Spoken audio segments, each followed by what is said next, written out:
Hello there, fellow NPCs. This is me getting back into the recording. In the last episode I did a bit of over-recording, as I mentioned. And now I am back for real. We are following Kylie somewhere after having a bit of a fight with Luke in the school hallway. Now, let's go.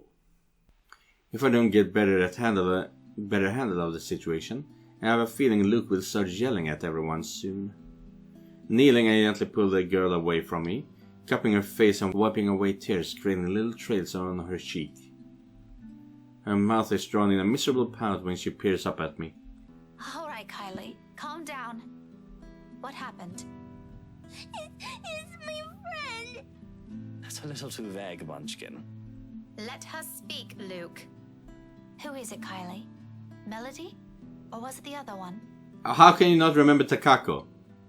Yeah. Did the two of you fight? She nods and immediately climbs up after, letting her sobs communicate the story instead, or as much as her shaking shoulder can tell me. Right behind me, Luke gives a nervous huff while he shifts on his feet. He must not be used to handling children crying. What a wuss.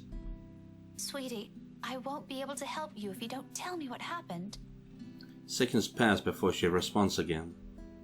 The tears are already gone when she finally musters the strength to talk, her cries subsiding to mere sniffles. I wanted to give her the rest of the jelly babies, but she won't come out.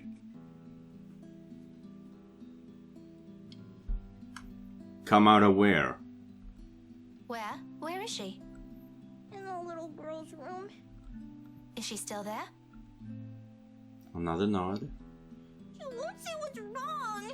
I kept asking her, but she told me to go away. Career Day's going to start soon. I saw the prizes Miss Alice will give us for good. She's gonna miss it. Is that what you told her? Yeah, she won't listen. She won't even take the jelly babies. After I saved it for her too. So I'm actually thinking that Takako might very well be the ghost.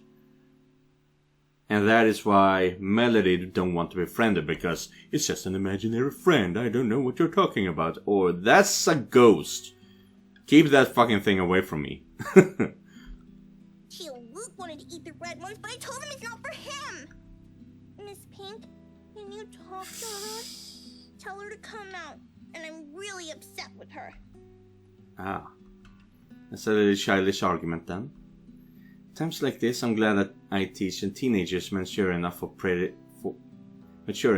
squabbles. I do love being around children. I won't mind having one or two of my own in the future, but it takes a whole different level of patience to teach several of them. I honestly admire my colleagues who willingly took the challenge. Normally I'd leave this for their homeroom teacher to fix, but I can't just ignore the imploring looks she shoots me. That's another weakness I'll have to steel myself against before I ever think of having one of my own. For now, I give in to it. Okay, tell me where she is, sweetie. Sighing, I stand up and gesture for her to lead the way. Luke trails quietly behind us. It's the 27th year. Here we go. Career Day. Luke was attending Career Day at St. Gorete High School for his goddaughter, where he met Rebecca again. Minutes later, sobbing Kylie interrupting their conversation to report her friends crying in the little girl's room. This is gonna be scary as all hell. Luke trails quietly behind us. Even with a small distance in between, his apprehension is palpable, understandably so. No one wants to be caught in the middle of a children's spat. But in the end, this is all just a part of my job. I can't just shy away from it, can I? Kylie escorts us to an adjacent hall. At this hour, the corridors and the rooms lining its sides are empty. Save for the gentle rustling of leaves, the twittering of birds outside, and the tapping of our foot against the floor, the whole area stays eerily quiet. Not unusual though. This is the part of the building reserved for club activities at the end of the school day. And with the rest of the school busy with another event, it's only natural for it to be this deserted. Come afternoon, or right after class, it'll once again be filled with people. For the time being, I focus on the toilets at the far end, heading straight for it. Luke stays behind, opting to wait for the end of this drama instead, obviously not wanting to deal with another person's kid. Meanwhile, Kylie follows right after me, unusually silent as we approach the ladies' room. Sometime before we made the turn down the hallway, she has stopped sniffling and started singing a tune under her breath. London Fucking knew it. Falling down, falling down, falling down. London Bridge. Probably to praise her or calm herself, or maybe this is her way of preparing to pull a friend out of her sulk. It certainly reminds me of another person. I make no remarks on it, however. It's all part of growing up, they say. Let her learn. The door is slightly ajar when we get to it, and from inside the sobs of a girl echoes weakly, barely audible even in this kind of hush. Yeah. Turns out Kylie's not the only one upset about this. Despite the situation, a smile forms in my lips, and as I call out to her friend. Hello? Hello there? You're Kylie's friend, aren't you? Melody, is it? She's looking for you. Children can be so amusing sometimes. Granted, they can be exasperating, especially around this age, but the endearing things about them outweigh those. All you need is enough level of patience. Career day's about to start, too. You'll have to come out, or you're going to be really late for it. Miss Alice won't be happy if one of her kids isn't there. I heard she brought little gifts for everyone who'll behave. Don't you want to receive one? However, her cries show no signs of abating. They only grow louder. What do you mean they grow louder? Not close to a wail. Alarming, regardless. Are you okay? I'm prepared to be dead. From where I'm standing, it sounds almost like she's in some kind of pain. And it's not impossible. They do that at times, hiding what ails them for fear of a reprimand. If it's like that, coaxing her out might be useless. It also makes sense why she chose the loo furthest from their classroom. Wasting no time, I gestured for Kylie to wait and amble towards the door, calmly so I don't alarm her. At the same time, a distinct sense of déjà vu hits me. I've been in this position before, behind a door with someone crying on the other side, my calls ignored as their cries grows into a wail. Just this past week, actually. Even so, being in the same situation before doesn't bring any comfort. I'm putting up for the child beside me. It's the thick undercurrent of worrying trickling into my stomach. I take one last breath, then I nudge to open the door. It all happens in the span of a second. I don't make it past 2 steps into the room. Her cries abruptly stop. Light footsteps shuffle behind me, coming to a halt at the door. My heart skips a beat. And when I turn, oh, fuck you! Fuck you! Kylie? Oh, Kylie. Oh, is that your friend? Your friend is possessing you? Oh, fuck you! Miss Pink? Miss Pink? Why didn't you help her? My whole body becomes motionless at the sight of her, words catching in my throat and heart pounding rapidly against my chest. This is Kylie, I'm sure of it. Yet nothing in the manner she speaks or the way she tilts her head in question carries the youthful, innocent vibe she always brings with her. As if I'm merely looking at a dead, hollow imitation of the child. Can't you hear her? She's asking for your help. But it's not those that trigger a memory. It's those chilling eyes. Calling. Beckoning. Why listen to her. All at once the memory returns to me. A tide that has receded and now returns to shore with an overwhelming force, carrying images of a single moment from days ago. Of a world passing by in a blur of all features I can barely discern of the little light there was. Not even a week has passed. In this minute, while I keep my eyes trained on the child before me, they return with such unbearable clarity. There are no horrid wounds this time, no blood streaming down that pale face, thank heavens. Just lips contorted into a small, twisted smile. They brim with venom I've never expected to see in a child, sending tiny pinpricks of dread crawling up my limbs and winding up my neck. You're a bad person. People like you deserve to die. I can't breathe. Those whispers and laughters again. Judging, mocking, taunting. Each scathing word ringing sharp and true against my ears. My throat closes in. My whole body tenses. A chill settles at the tip of my fingers, every digit one gone rigid from the cold. With every single draw of breath, and the struggle for air or freedom, the coils wrapped around my body tighten, dragging me down.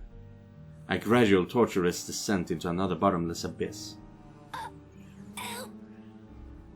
On, and on, and on, until I lose touch with myself and the world. Help me. Until darkness claims me. Unexpectedly, a note. In the distance, harsh and piercing, cutting through the thick stupor and shattering the haze without warning. Are you ladies done with your business here? I'll have all morning to wait for you two.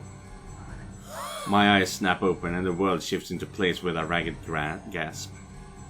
When I glance up, a different set of eyes greet me. Are you okay, Miss Pink?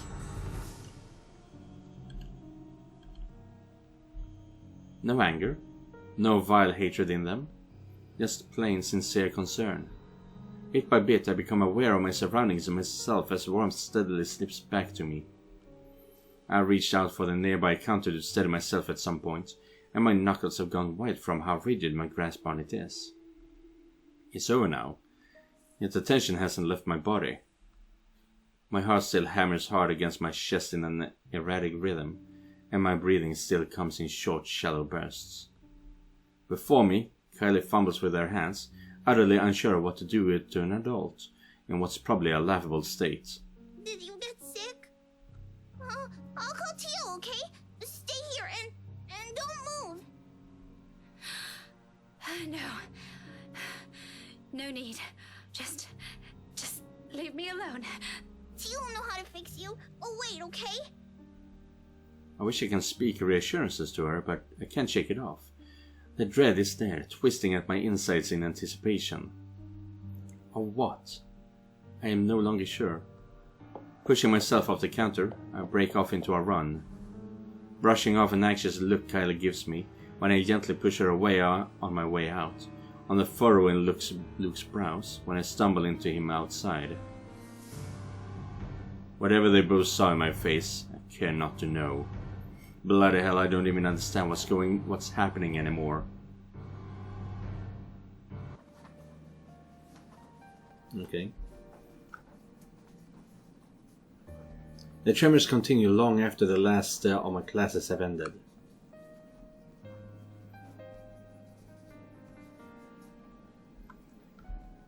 Although none of my students have commented on it, I've caught a few sharing anxious glances. Every time a pen slips from my hand or my shoulders tense whenever called. I don't understand that sentence. How unusual it must be for them to see the normally composed Miss Gales become a bundle of nerves. A bundle of nerves. Even the most boisterous ones have given me less grief today. That looks like a bear. You think being on my fourth cup of tea would provide any sort of comfort? Or is it a fifth? God, why does counting matter now? The fact that I can't easily shake it off this time should tell me something. The last time this happened, I passed it off as some lapse in my part, after having been sick the week before. And it is a natural conclusion. Those are your stories, a centuries-old lore passed by the locals to keep children in line. What place doesn't have those? One of my Da's book even went as far as to describe them as strong part of Isabella's culture. I'm sorry, what now? 3 giants, women who fed on unborn children straight from the mother's womb. Or hell, there's even the one story about a demon baby. Women who feed on unborn children straight from a mother's womb. Now, I did mention this in one of my first episodes. That's the motherfucking Aswang. And speaking of Aswang, I was also just starting to rewatch the Grimm series with Nick Burkhardt as the titular character Grimm. And yeah, we just met the Aswang there. That's where I learned of that thing the first time around. All folklore that never had a smidgen of truth in it, most probably told to scare off the natives there back in the old days. Much like every other one in every other place. The world is more universal than people care to think. But looking at it from where I'm standing now, after staring right into the eyes of that woman, after all the things I've been hearing and feeling, perhaps there's really more to that bloody letter than some awful Halloween prank. Perhaps Isabella's right all along. Oh. A terrible thing, if true. Though that thought doesn't linger long, thankfully. Soon the ringing of my mobile takes my attention away from it.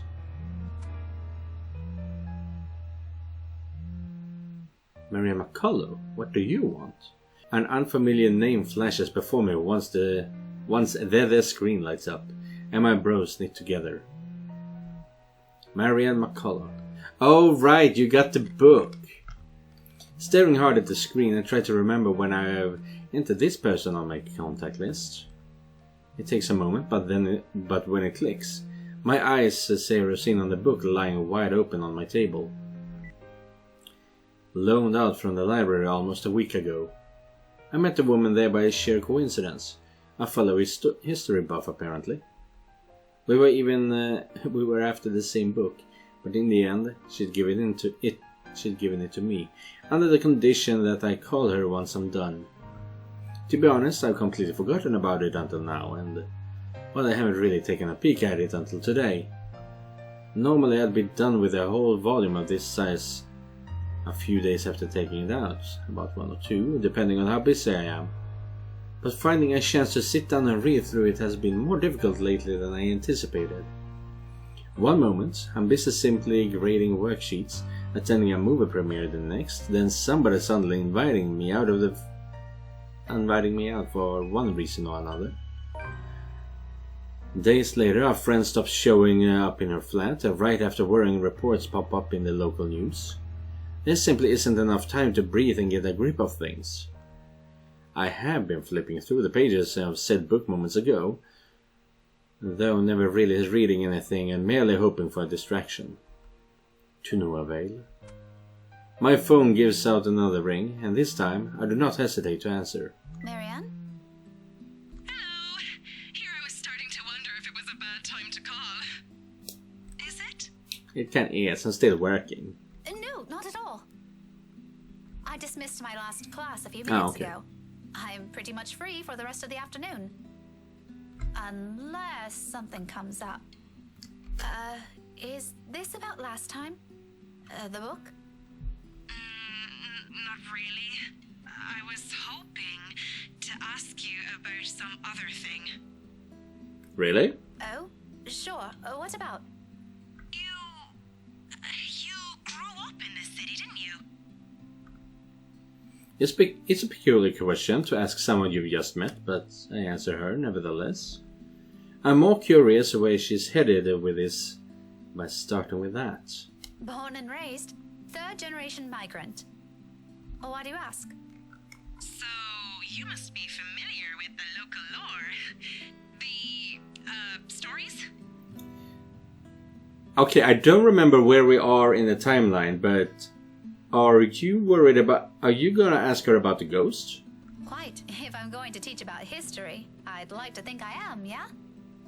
But a family friend would be a better person to ask. If you want, I can contact him for you. No, let's just keep this thing between us, okay? It's nothing too big. Alright. I really don't know Yeah, it how is. else to put this without sounding a bit crazy. But things have been really, odd. Do you remember the mansion I mentioned back when we met? My current project? In hindsight, I should have expected it to lead to this. She must not have lived here long. She must not have lived here long if she is just asking about this now. It didn't take a week with Isabella when she arrived, but that's Isabella. Superstitious down to the last hair. Though it won't be too far off to think Marianne has only started thinking about this recently. She is working on the damn house itself. I must admit, even I'm curious now, despite living here for so many years and having so many chances to look it up before. The Ermengarde mansion, yes? Yes, that one. And, the thing is... Oh dear, this is a bad idea. You know what? Just forget I ever called you about this. It must have been the sunny weather. It's making me sick and see stupid things. See things? No, wait. It's alright, I don't mind. There's a moment's pause before she responds again. She is right in that this is a silly thing to talk about, especially between, what I assume, two people who have pretty grounded on their beliefs with regard to these things. I won't blame her if she hesitates. I can't believe I'm asking you about this. It's fine. Why don't you just think of it as some form of research? Well, alright. But after this, we're going to forget we ever had this talk. You obviously know that she knows something. Just confide in her back and say that, dude, I am being haunted by this bitch of a ghost too. My lips will be sealed. Now, what is it about the mansion? Just, what do you know about it? The general gist. The place's past. What happened to the owners? Anything you can give me. Let's see. To start off, I do my best to give her a concise summary from the time the house was commissioned 400 years ago and who had it built, up to the point it got deserted after the last heir's death and the deed was passed on to Ermengarde's nearest relatives. Frankly, if it weren't for those urban legends persisting, the house would have been already faded into obscurity long ago. Demolished even. These are all nothing she probably hasn't heard of before, yet there's dissatisfaction in her tone once I finish. That's all there really is to it? as far as I know. There's this little bit I forgot to mention about Lady Charlotte Ermengarde's death, but most of those are just theories. Aside from that, this is really everything we've been teaching all these years. Should there be anything more? I'm trying to remember how Marianne got out of that whole mess. She was in a dungeon. Was she caught by the ghost or not? I don't remember. We didn't get a memory fragment, so I'm guessing she survived. But I don't remember how she survived. No mention of any other weird stuff? Other crazy stories? Or a letter of some sort? There we go! Good girl! My blood runs cold. Any warmth and comfort the tea I drank has given me prior has instantly been drained out of me. The phone creaks soft as my light hold on it turns into a firm grip. This whole letter bullshit is starting to turn into more than a coincidence. None that I've heard or read of. How dare you! Oh! What does a letter have to do with this? Oh, no. It was just something I came across. Ignore it. Random thoughts, you know? By the way, I need to run. Thanks for answering my questions. She ends the call abruptly with one clipped goodbye, leaving my mind heavy with even more thoughts. Journal update. The mood around my classroom has gone considerably denser in light of what little I gleaned from that conversation.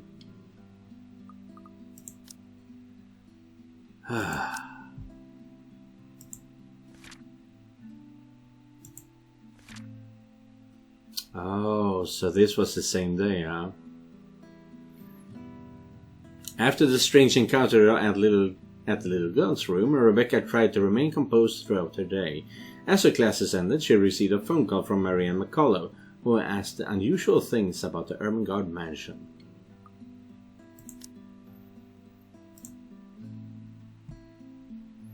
I don't think Marianne's lying about her intent. Her interest is genuine. I'd give her that. But she's left a lot of things out.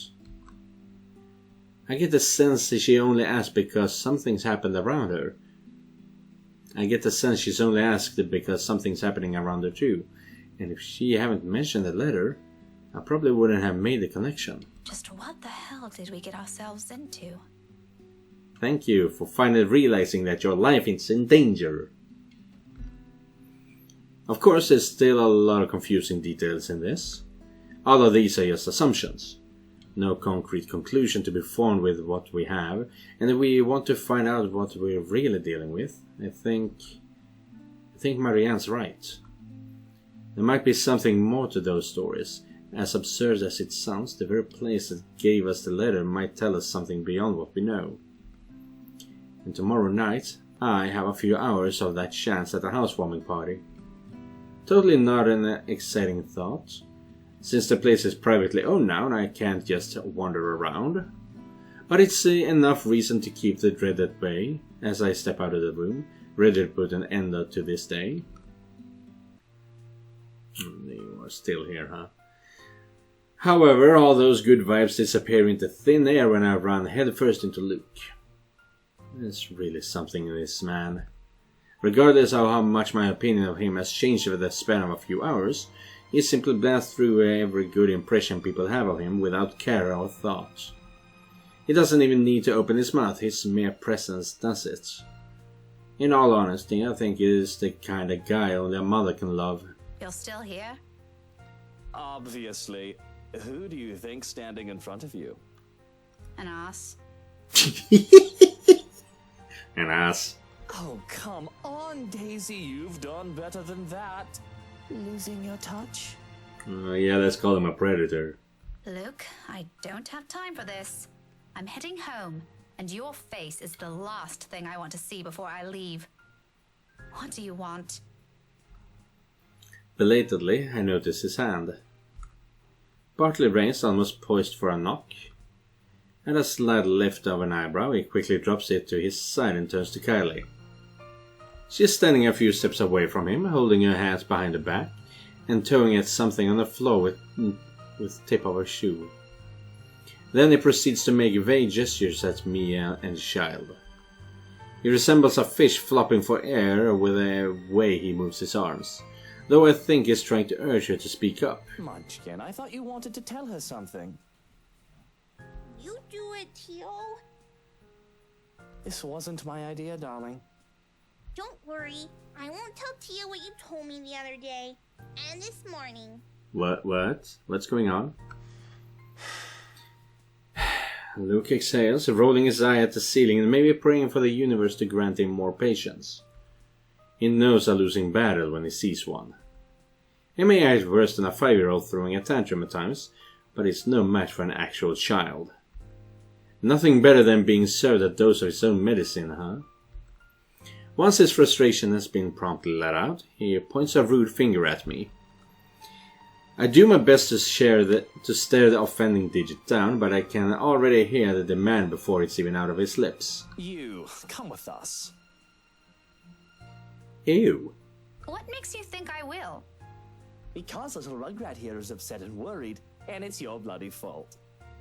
I've no idea what happened this morning, but if you don't come with us, I won't be hearing the end of it from her. So do me a favor, Daisy, and just be glad I'm inviting you. For the... Are you gonna go eat parfait? You're asking for a favor, and you can't be bothered to be polite? I don't know. It's been a really busy day for me. I kind of miss my couch. Daisy, you just say yes. A pause follows, almost too dramatic. Afterwards, his face twists into something between a grimace and a smile. As it happens, he appears like he's in a lot of physical pain.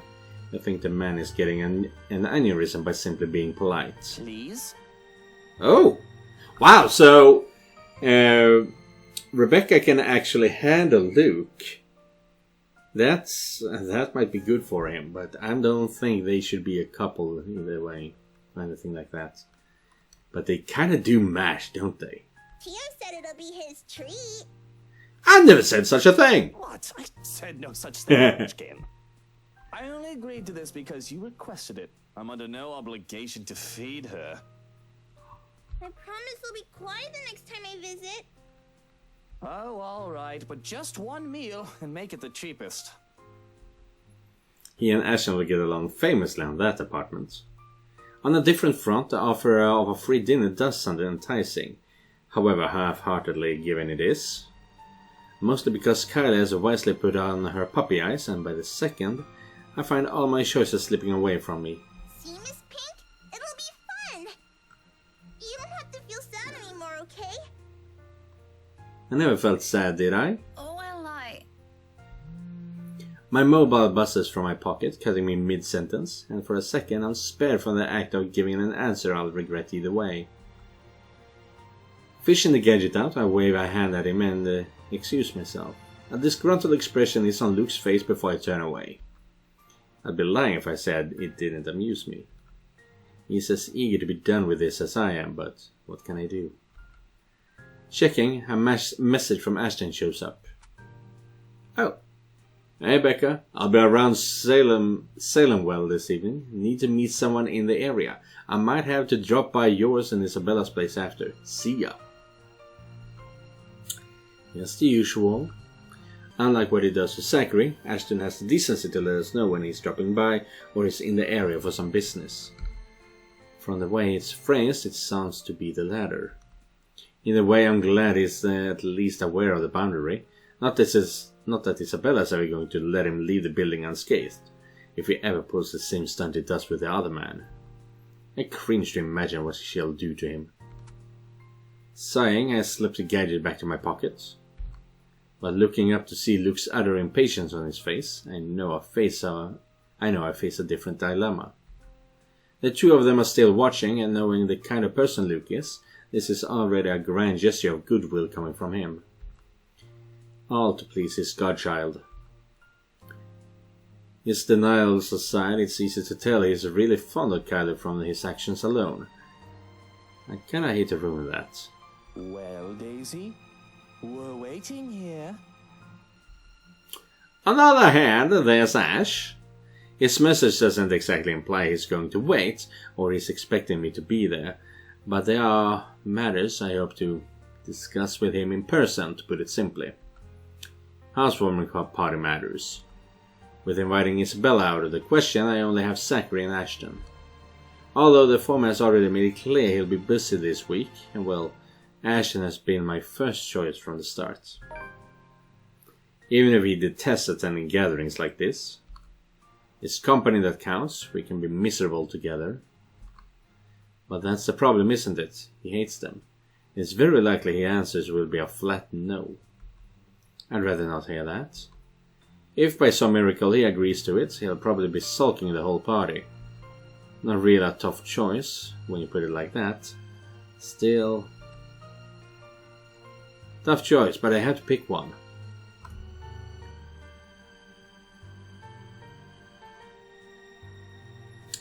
I have other things to do. Okay, but only because Kylie asked. I think it's better if we go meet Ashton. He will have more information about Luke. Not that he should tell us about it, but not only that, but he probably knows something about the ghosts as well. So I think that is the better option here. And that's fine. Yeah. But nothing on Ashton. Okay. My plan to make a Luke hate everyone is in full effect. Though when you look at it closely, it isn't such a difficult decision to make. First and foremost, no matter where I look at this, it is inappropriate to some degree. Disregarding Luke's honest intentions, I've only known the man for a grand total of 2 days, including today. If I'm going to be thoroughly specific, I'll give it a grand total of around 10 hours. By all means, that's not enough reason for me to join them for dinner, even if he says Kyle is the one who requested it. To other people, it won't appear as innocent as he makes it out to be, and if there's one ugly thing about the city, it's this place's penchant for inane gossip. One little spark will spread like wildfire. Who knows how far it'll go, how many ears it'll reach. What if Ashton hears about it? I'd rather not think about the consequences to that. I got enough on my plate lately as it is, being at the center of a rumor mill along with this man, in whatever form he takes, sending unpleasant chills down my spine. My answer must have already shown in my face as Kylie's smile immediately dissolves into a pout. You're not gonna join us, are you? No, I'm not. What is... I can't tell what that symbol was. I'm sorry, Kylie. I'd love to, but I have other things to do. Another time, maybe? A friend just texted me about something urgent, and he wants to meet tonight. Just say it's a date, Daisy. The little rugrat will understand. She's not an infant. No need for blatant lies. Heat instantly crawls up my face at his baseless insinuations. Oh, what I would have given for another chance to put a real dent on his skull. What even gave you that idea? And even if it is, why do you care? Stop sticking your nose in other people's affairs. Oh, your face says it all, woman. You think I won't recognize those longing looks? No, I do not. There isn't a look, you there isn't a look, all right? Sure, whatever helps you sleep at night, Daisy. You already have a story written inside that head of yours, don't you? Oh, please. It's not that interesting. Oh! The color of your face does suit you, though. Matches the hair. Bowbag! Well, come on now, Munchkin. I'll just buy you an extra glass of that parfait. With extra strawberries? I'll get you a basket full if you want. As long as you behave. And no complaints if they don't have enough syrup again. Deal? Deal. Have fun with your date, Miss Pink. It's not a date! Luke's already leading the child away before I can correct her. Upon reaching the end of the hall, however, it doesn't miss the chance to shoot me another one of those infuriating winks. Does he really think women enjoy those? I'm suing for harassment if I can. Though I must admit the two of them walking together, hand in hand, is an endearing sight in itself. Huh. Relationship updated now. It says he dislikes the idea of having children of his own, but it's easy to see some part of him genuinely that wants them. What relationship improved? Nothing.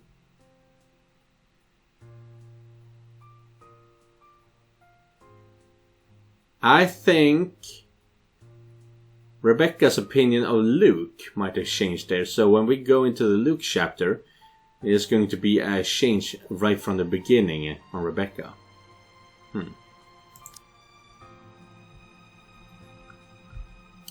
what's stopping him? It's something to mull over, along with every other confusing and frustrating thing about this guy. Some other time though, Ashton's waiting.